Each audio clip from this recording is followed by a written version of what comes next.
चुनाव परिणामों ने महाराष्ट्र में दिखा दिया कि शिवसेना का भाजपा का दामन छोड़ना महंगा पड़ा है। वहीं महाराष्ट्र निकाय चुनाव में सबसे ज्यादा फायदे में अगर कोई पार्टी है तो वो बीजेपी है। मुंबई नगर पालिका में जहां दूसरे नंबर पर होते हुए भी पार्टी शिवसेना के नजदीक पहुंच गई है। महाराष्ट्र चुनावों में जीत पर पीएम मोदी ने राज्य की जनता को पार्टी में भरोसा जताने के लिए दिया धन्यवाद। कहा, मजबूत भारत बनाने के लिए करेंगे काम।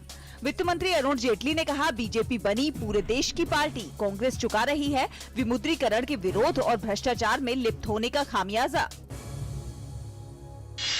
भाजपा की जीत की लहर अब ओडिशा में भी साफ दिखाई दे रही है, जहां बीजेडी के कई गढ़ ढहते हुए दिखाई दे रहे हैं। ओडिशा जिला परिषद चुनाव की तस्वीर साफ तौर पर दिखा रही है कि नवीन पटनायक की पकड़ तेजी से ढीली हुई है, तो कांग्रेस एक तरह से अपने अस्तित्व बचाने की लड़ाई लड़ रही है। उत्तर प्रदेश के चुनावी महासंग्राम में आज चौथे चरण में भी मतदाताओं ने अपनी जबरदस्त उपस्थिति दिखाई।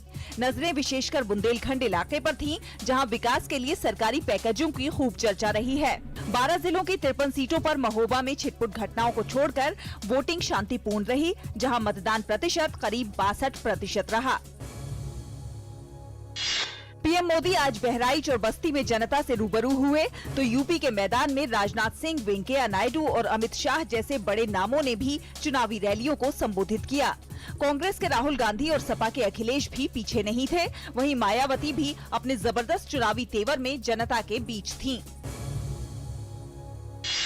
तमिलनाडु के मुख्यमंत्री ई पलानीसामी के विधानसभा में बहुमत सिद्ध करने का मामला अब दिल्ली पहुंच गया है। इस मामले में अपनी शिकायत को लेकर राज्य विधानसभा में विपक्ष के नेता एम.के. स्टालिन गुरुवार शाम को राष्ट्रपति प्रणब मुखर्जी से मिले। जम्मू कश्मीर में आतंकवादियों का घिनौना खेल जारी है। दक्षिण कश्मीर के एक गांव में आज एक आतंकवादी हमले में सेना के 3 जवान शहीद हो गए।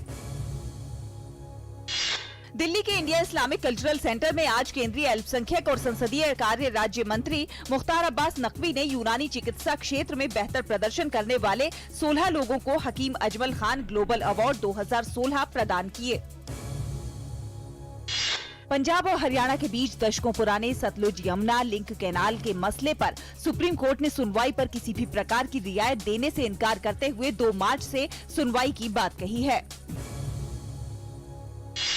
एशियन डेवलपमेंट बैंक देश के बिजली वितरण क्षेत्र में सुधार के लिए $500 मिलियन का ऋण देगी।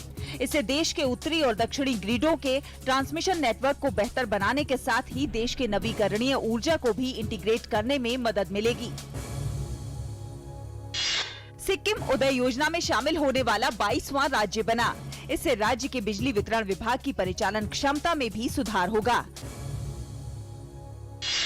ब्रिटेन भारत में प्रत्यक्ष विदेशी निवेश के जरिए सबसे बड़ा निवेशक देश बना हुआ है।